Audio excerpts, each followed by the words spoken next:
nama saya Maya Teresia dengan NIM C0D018015 dari kelas perpajakan F akan menjelaskan materi akuntansi pajak mengenai konsep pengakuan akuntansi pajak tentang investasi pada entitas anak dan properti investasi.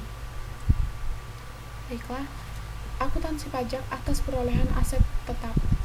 Aset tetap yang diperoleh dengan pembelian dalam bentuk siap pakai dicatat sejumlah harga beli ditambah dengan biaya-biaya yang terjadi pada saat perolehan atau konstruksi dan jika dapat diterapkan, jumlah yang dapat diatribusikan ke aset pada saat pertama kali diakui sesuai dengan persyaratan tertentu dalam SAK etap.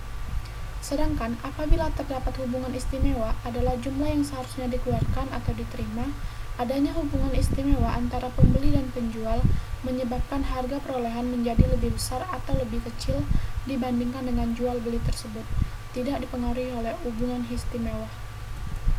Akuntansi pajak atas penjualan dan sewa aset tetap. Dalam SAK etap yang diatur oleh IAI, klasifikasi sewa adalah sebagai berikut.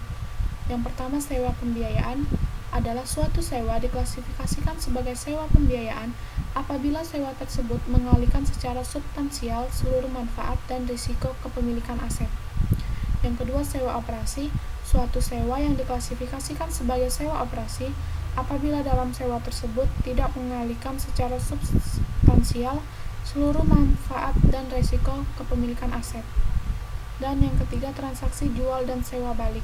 Transaksi jual dan sewa balik harus diperlakukan sebagai dua transaksi yang terpisah, yaitu transaksi penjualan dan transaksi sewa. Akuntansi pajak atas penyusutan aset tetap. Suatu entitas harus memilih metode penyusutan yang mencerminkan ekspektasi dalam pola penggunaan manfaat ekonomi masa depan aset.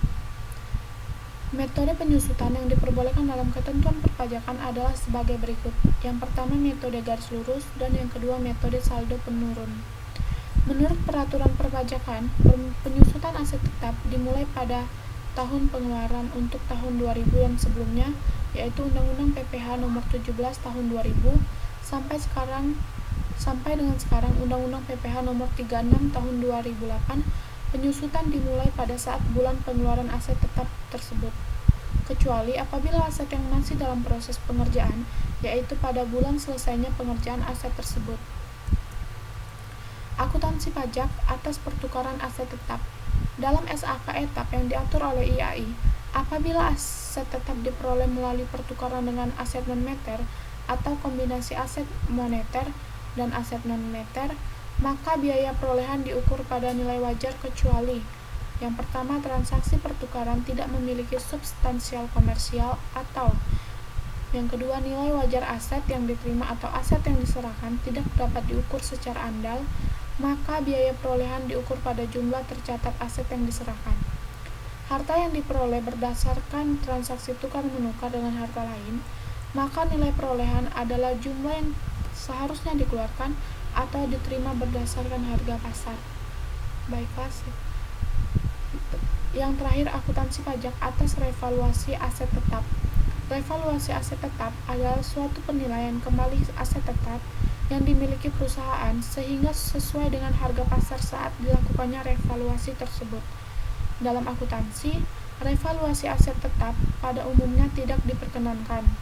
Hal ini disebabkan karena SAK etap menganut penilaian aset tetap berdasarkan biaya perolehan atau harga pertukaran.